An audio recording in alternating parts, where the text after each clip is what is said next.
In today's video, it's too nice not to be outside and we talk about lean bulking.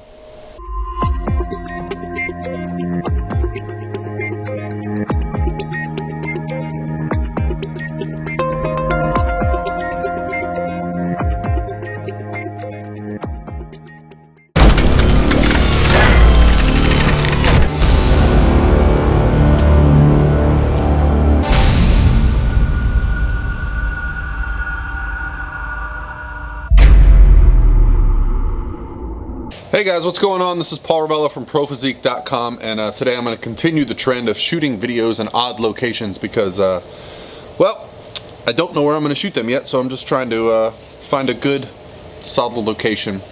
And until my office is built, it's going to be random places. And I got to admit, the weather in Florida today is abnormally nice. Now, it's usually nice throughout the winter and the spring, but what's happened is we've got the warm weather right now without the humidity. So it's like in the low 80s, but very low humidity, so it feels really good to be outside. Figured I'd change up the scenery and give you guys something else to look at. So let's talk about today's topic, which is going to be the lean bulk. Had a few people ask me. Yesterday's topic was about adding muscle, losing body fat simultaneously, and I addressed that in yesterday's video, so we won't go into that. But I wanted to talk about the term lean bulk, which it's a great term. I like it better than bulk because I think the term bulking implies that you just kind of go ham and eat everything, including ham, but you just kind of keep eating nonstop and focus only on the scale going up. And while yes, you might add some muscle during that time, I'm sure you will also put on a substantial amount of body fat, in which case you have to lose the body fat, and in doing so, you probably lose a lot of the progress that you made in the gym, strength-wise, muscle-wise. So what I want to talk today about is the term lean bulk. I had it in a comment yesterday. Something I've never really addressed. What does the term lean bulk mean? And it probably comes from a perspective different for everyone, but I want to talk about what I think the term lean bulk implies. So the term bulk means build, right? Bulking, building muscle, adding some bulk, adding some size to your frame. The term lean means that we avoid what I was talking about earlier, going off the deep end, eating Outback cheese fries 7 days a week and only caring about one thing, the number on the scale going up, and realizing that building muscle takes time, not days, not weeks, not months, but years. If you're someone who just started lifting, there will be some progress that happens initially that is a little bit better than someone who's been training for a while, but still, it is always easier to put on body fat than it is to put on muscle. And a lot of the progress that you see as a beginner is going to be strength related as well. And when you eat better, you're going to have better hydration to your muscles. So don't consider it all muscle tissue just because the scale changes.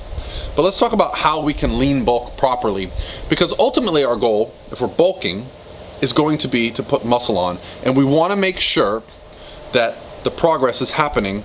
And so what I like to do with clients, what I like to set everybody up on, is I get an entry form and I find out what their maintenance calories are at, how many calories they're eating per day, what kind of training they're doing, and then we set a macro target for each day based on if you're training or not.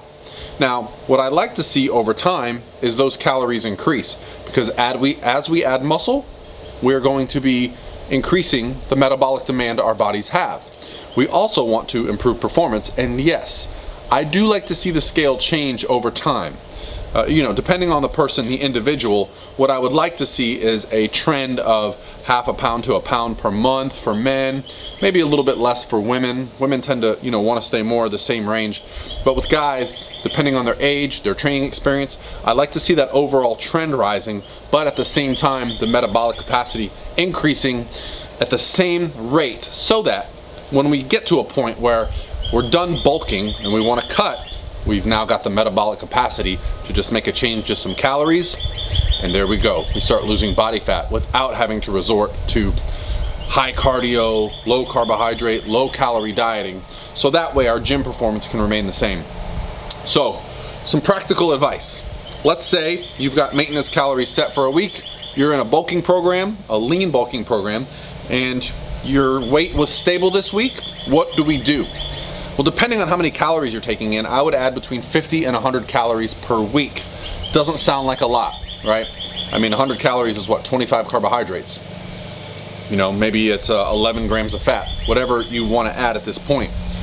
But when we start talking about 25 grams of carbohydrates over the course of a month, if you're able to add every week, now you're having 100 grams more carbohydrates than you were before. I think a lot of times when we talk about reverse dieting or lean bulking, metabolic building, we can kind of get ahead of ourselves. And you know, sometimes I'll add even only 10 grams of carbs to my clients, depending on their goals. And while 10 grams of carbs seems like nothing, I mean, that's a rice cake, right?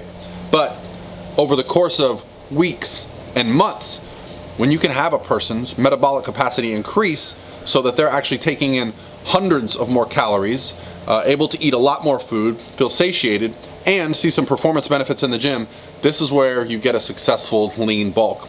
The other benefit is, if you have an event coming up, you have something going on, and you're building your metabolism, yeah, you can go out, enjoy it, have a summer party, go out to a birthday, a wedding, whatever kind of event, and not stress so much about eating, because again, our goal is building. So if you overeat a little bit, have a little too much fun, and you come back on Monday and step on the scale and it's up 4 pounds, no worries. You just get back on your normal bulking numbers, lean bulking numbers, and you're gonna find that within the next few days, that scale balances out a bit, right? And you can use those extra calories that you took in for some great workouts. All right, guys, that's gonna be it for me today. Tomorrow's video, I'm gonna talk about the term net carbs and just what that means. I have a person, Steven, my employee, coming, and he's gonna do the video with me. He's studying exercise science, and so I really like to get his perspective on things like these terms, like net carbs. We're gonna discuss just what it means, the digestion. I'm also going to do a giveaway on tomorrow's video. So the net carbs video is going to be giving away 4 $100 gift certificates for Core Nutritionals supplements from corenutritionals.com. And I'm gonna give 4 of those away, and I'll announce how we're gonna do that in the video. But it's gonna be for US residents only, and hopefully you guys take advantage and enjoy. But if you're not following my Instagram, there's going to be something between Instagram and YouTube, so go follow my Instagram at Paul Ravella. And you guys have an awesome day, and I'll talk to you tomorrow.